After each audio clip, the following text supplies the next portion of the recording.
Hey everybody, Sword Fitness here, and for the topic of today's video, I just want to tell you about my day yesterday. So as of the time I'm recording this video, it is the day after Mother's Day. So a special occasion yesterday. I got my mom a nice present. I got her a Fitbit Inspire so that she could start counting her steps like how I've been doing, and she really appreciated it. It was pink and everything. It was very nice. Um, and it was a nice moment. I got her a card as well. But the main point of today's topic comes when it was time for lunch. So I still hit my workout in the morning. It was a cardio session where I burned, around 600 to 700 calories. So I did really, really good in my cardio session. Really knocked it out of the park. However, uh, my mom, as it's Mother's Day, she chooses what to do for the day, and she decided she wanted to take us all to a fancy Italian restaurant. Now, restaurants are one of the hardest things for me to deal with when it comes to my diet, where I track all of my calories and macros and everything, simply because the portions in many restaurants are very large. So you're already getting a lot more calories than if you were to make the same meal at home, just because the portion size is a lot larger. Um, the the kitchen in these restaurants, right? The chefs and all that, their job is not to make the food healthy. Their job is to make the food hyper palatable and as tasty as possible by adding all kinds of salts and butters and oils and things like that. And so there's a lot of hidden calories when it comes to stuff like that as well. And so it can be really stressful sometimes when it comes to someone like me who does best and stays the most disciplined when I track everything that I eat. I count all my calories and macros and everything, and that's just a strategy that works for me to stay on my path, my weight loss journey, and all of that. However, the biggest challenge came when we were at that restaurant, and I had a bread roll, I had a little bit of salmon carpaccio. It was a very fancy place, and I thought, okay, I'll indulge. It was lunchtime, so I had only eaten breakfast, and I still had plenty of calories left for the day. So my plan was just, okay, I'll go ahead and indulge in lunch, and then I just won't eat for the rest of the day, so that even if I have calories that I didn't accurately account for, I will still be okay. That's a lot easier said than done. So we had some appetizers, and then my main course got here, and I ate through all of that. And then my family decided we wanted to eat some dessert. So we got this like molten chocolate lava cake with like ice cream on top, and I just had two spoonfuls of that and called it a day there. But that's hard to track as well. Um, and then, we get home, and I try to not eat for the rest of the day. But as dinner time comes around, I'm naturally conditioned to eat around that time. So I start becoming really hungry. So a strategy that I used to employ whenever I would feel hunger signals coming on, but I didn't want to consume more calories, I found that caffeine is really helpful because caffeine does a couple of different things for you when you're on a fitness journey and for nutrition, right? It's obviously an energy stimulant, right? So I take something called a pre-workout, which is like a little powder that I mix into water, and I take that every morning before I hit a workout, and it just gives me a lot more energy to go harder, basically harder than last time. Um, but the other more important effect that it has for nutrition is it's also an appetite suppressant.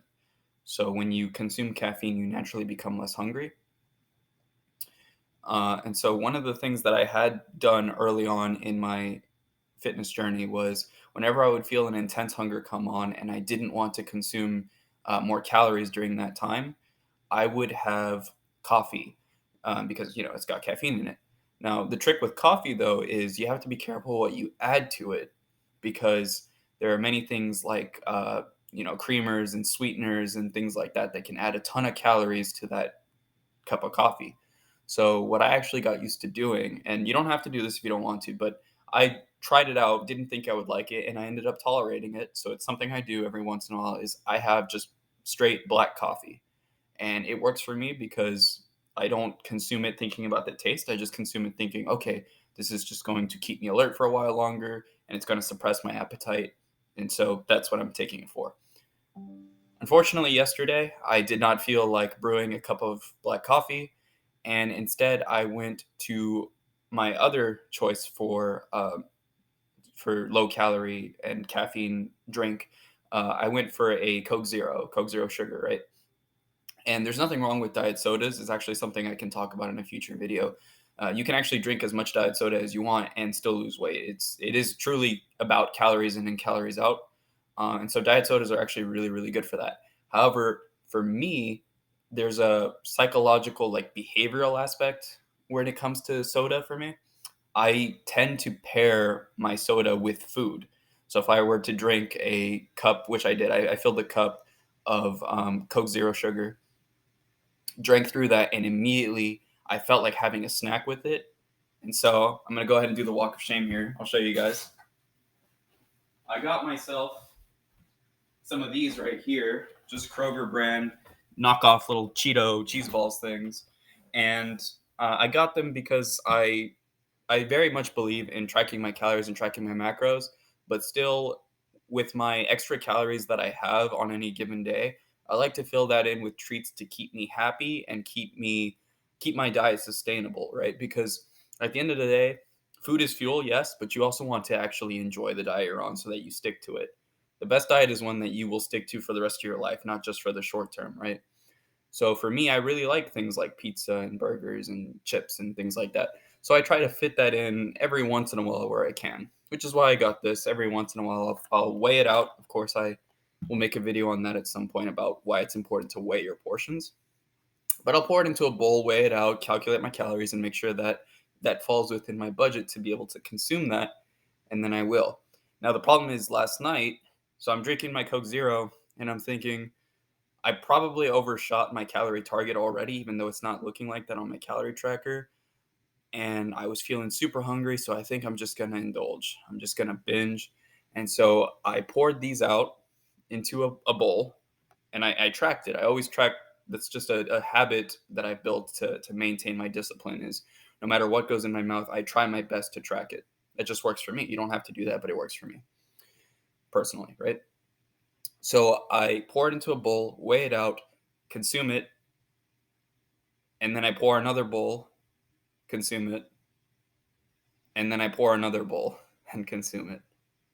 I think I went through 3 or 4 bowls. I can't remember, but basically, I again roughly, because when it comes to restaurants, it's really hard to track accurately. But I roughly ate over 1,000 calories above my daily target. So I had been eating roughly 2,500 calories, roughly every day. I ended up consuming around 3,500 calories. So I basically undid all of the cardio work that I put in the morning and then some. So the question is, what does that do to my weight loss journey? How does that affect my body? How much of a setback is that? All of that. That's the main topic of this video. Besides just telling you about my day yesterday, right? So the hardest thing today was sticking to my routine of waking up at the same time, going and doing my business in the restroom, and then weighing myself on the scale, like I talked about a couple videos ago, right? That is part of my routine. It's something that I stick to. So the hardest part was seeing that on my smart scale. That's what I use. I use a smart scale that calculates my not just my body weight, but it also uses my height and a tool called bioelectrical impedance analysis. We'll talk about that in the future to give a rough estimate of what it thinks my body fat percentage is. So a long-term goal of mine has been to try to get down to at least 15% body fat, and I want to keep that as my upper end. I never want to go over that again in my life after I reach it. And I had been for the past like 2 weeks, I've been bouncing back and forth in between that 15% and between 16% on the high end. I've just been really, really close to my goal, but not quite crossing it. The closest I have gotten so far is 15.2% body fat, which is actually exactly the number or the percentage that I was at before my binge yesterday. And I woke up this morning knowing what was going to happen, but I did it anyways to commit to finding my data. And this morning I went up a couple of pounds. I weighed in around 149.1 or something like that, up from 147 roughly. And so I went from 15.3% body fat all the way up to 15.8% body fat. So closer to that 16% than to the 15%. And that was, it's psychologically difficult because it's something I've been working for, weeks on end to try to get to. And then it's like one setback after another. But what exactly does that mean? Does that mean that I actually gained a bunch of pounds of fat and my body fat percentage is really at that level? The short answer is no. The smart scales or DEXA scans or skin fold calipers, whatever tool that you use to measure your body fat percentage, which we'll get into all the tools in a future video, whatever tool you use isn't actually going to be wholly accurate. There is no gold standard for scientifically being able to accurately track one's body fat percentage. A lot of people like to claim that the DEXA scan is the gold standard. There really is no such thing. They're all estimates at the end of the day. Um, so what the smart scale was most likely picking up was actually my water retention. So because I consumed a ton of excess calories, a lot of those excess calories came in the form of carbohydrates and sodium. Now, what do those two? So carbohydrates is a one of the energy providing macromolecules, right? So you got fats, protein, carbohydrates. And then sodium is a trace mineral. Both carbohydrates and sodium influence water retention. When you intake a higher amount of them, they cause you to retain more water. And so that will naturally influence the weight on the scale. That will naturally cause you to feel more bloated, which I felt really bloated when I woke up in the morning. And so, did I actually gain about 3 pounds of fat in one night? The short answer is no, but I did gain a lot of water weight. And so, how do I now combat that? Well, going forward, I don't want to binge again, right? I want to get back on track as soon as you can, right? And so far today, I've really been rocking it and just knocking it out of the park with calculating my calories, eating healthier, right? So I haven't eaten any of those today. We're just going to take a break from those and just get back on track.